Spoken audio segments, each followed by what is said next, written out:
Have you ever been to New York? For those that have, you'd agree with me that it is nearly impossible to be in the city without spotting the popular blue and yellow soubrette umbrellas. Soubrette hot dogs are New York's favorite, and in a city with a considerably large number of street food, that counts as something. Hot dogs are one of the most interesting foods out there, and it doesn't matter that there are 1,001 ways to enjoy a hot dog, because whatever method you pick, you're in for a treat. However, have you ever stopped to wonder how they're made? We go behind the scenes to see how hot dogs are made, as well as an insight on the special techniques used to produce the delicious soubrette hot dogs. As I've mentioned, hot dogs are really interesting, but their production is even more interesting. Hot dogs are all produced the same way, well, mostly. However, there's something about soubrette that sets it apart from the rest. Apart from the fact that there are soubrette stands scattered across New York City, the brand is one of the largest hot dog producers in America, and the enterprise is so popular that they have made appearances in countless movies and TV shows. The soubrette hot dog business has been a family business for over 100 years, and after all this time, the essence of the food which makes it so loved is still intact. Soubrette hot dogs are produced in a standard factory, and before the process begins, the ingredients are prepared, and the factory workers prepare themselves for a very long day. Before entering the factory, the protocol makes it compulsory for them to wear a white overall, cover their hair and shoes with a net, and of course, they must also wear gloves. From that point on, it's all work, as 800,000 to 1.2 million hot dogs are produced every day in the factory. The first step of the process is chopping the meat, which is done in the chopping room. The meat used in this process depends on the kind of hot dog being produced, and there are quite a few options. These include pork, beef, and poultry. However, the soubrette factory makes use of mainly beef, although there are other variants. The meat is transported from the storage area to another area where they are cleaned, but due to the large number of meats being handled, it's impossible for every single piece of bone to be separated from the rest of the meat. However, since the chopping stage is so thorough, there's little to no concern about the presence of bone in the hot dogs. In the chopping room, a large quantity of meat is put into a huge machine, which serves as a grinder. There are several mechanically controlled bowls connected to the grinder, which deliver a previously measured amount of meat into the grinder, where they are grounded to a paste. The grinder contains 6 blades, all of which rotate at high speed and with great force. However, some strong bones can escape being crushed. Therefore, a more powerful grinder called an emulsifier is used afterwards. After leaving the grinder, the crushed meat is transferred to the emulsifier, which has more blades than the grinder.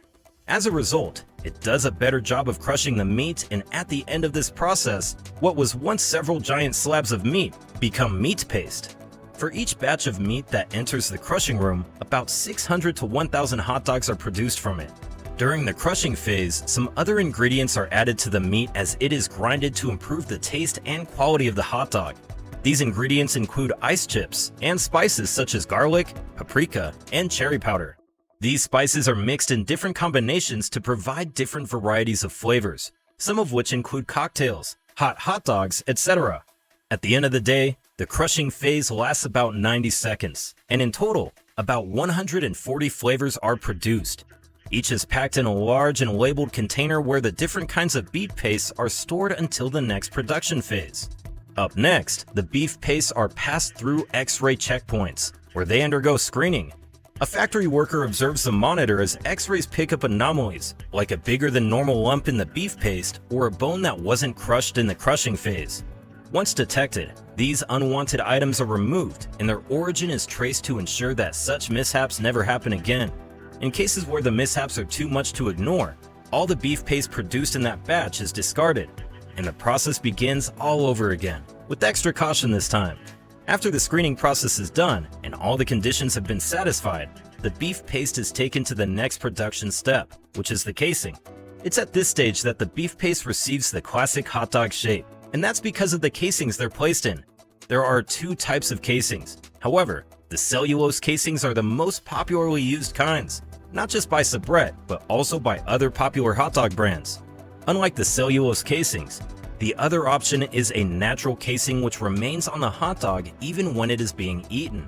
This natural casing is more expensive and is used by small-scale hot dog production brands.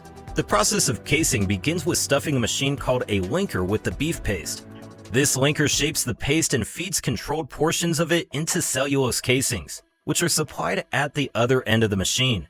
The casings are placed on a moving rod several feet long. Therefore, as each casing is used, another one moves in to replace it, and the cycle keeps going until hundreds of cases have been filled. Next, the beef-filled casings are placed on a hanger. A factory worker does this process to ensure that the soon-to-be hot dogs are arranged neatly on the hanger before being rolled into the oven. The oven is a large smokehouse, where the hot dogs are cooked under controlled temperature and humidity for about 80 to 90 minutes. Firewood is added to the oven for an extra smoky flavor, but that doesn't happen often. Once the cooking time has elapsed, the freshly cooked hot dogs are transported to another part of the factory, manned by another set of workers. This division is necessary for sanitary purposes, and workers who must go back and forth between the two sides must follow health precautions. On this side of the factory, the workers deal with the final production stages, which begin once the hot dogs leave the oven. The first thing they have to do is uncase the cellulose casings. First, the linked casings are separated from each other before individual casings are cut open and removed from the hot dog. Next, each hot dog is weighed to check that each piece contains the right amount of ingredients. The process of uncasing is done manually and with machines, which not only increase the efficiency of the process, but also increase the number of hot dogs uncased per minute. At the end of this step, the hot dogs are practically ready, and all that's left is for them to be packaged. All the uncased hot dogs are placed in a large bowl, from where they are hand-picked by factory workers and placed in a compartmentalized conveyor, with each compartment lined with nylon. A specific number of the same flavor of hot dogs are neatly arranged in each compartment, and as they move along, another group of factory workers finalize the packaging. An overhead machine vacuums each compartment until the nylon is wrapped around the hot dogs, and a paper cap is placed over each pack. This paper has been branded with the company's name and logo, and it is sealed against the package at the next stop. Once that's done, each completed pack is sent on another conveyor, which takes them to the point where they are stacked and arranged into cartons, which are transported to retailers within and outside the city. As a conveyor transports the hot dogs, an inspector checks to see if any weren't appropriately vacuumed. This is very important because the absence of air in the package preserves the shelf life of the hot dogs. So many different things can be done with hot dogs. They can be roasted, eaten plain, or eaten with ketchup, mustard, or onions. Your choice. How do you like your hot dogs? Leave your answer in the comments section below.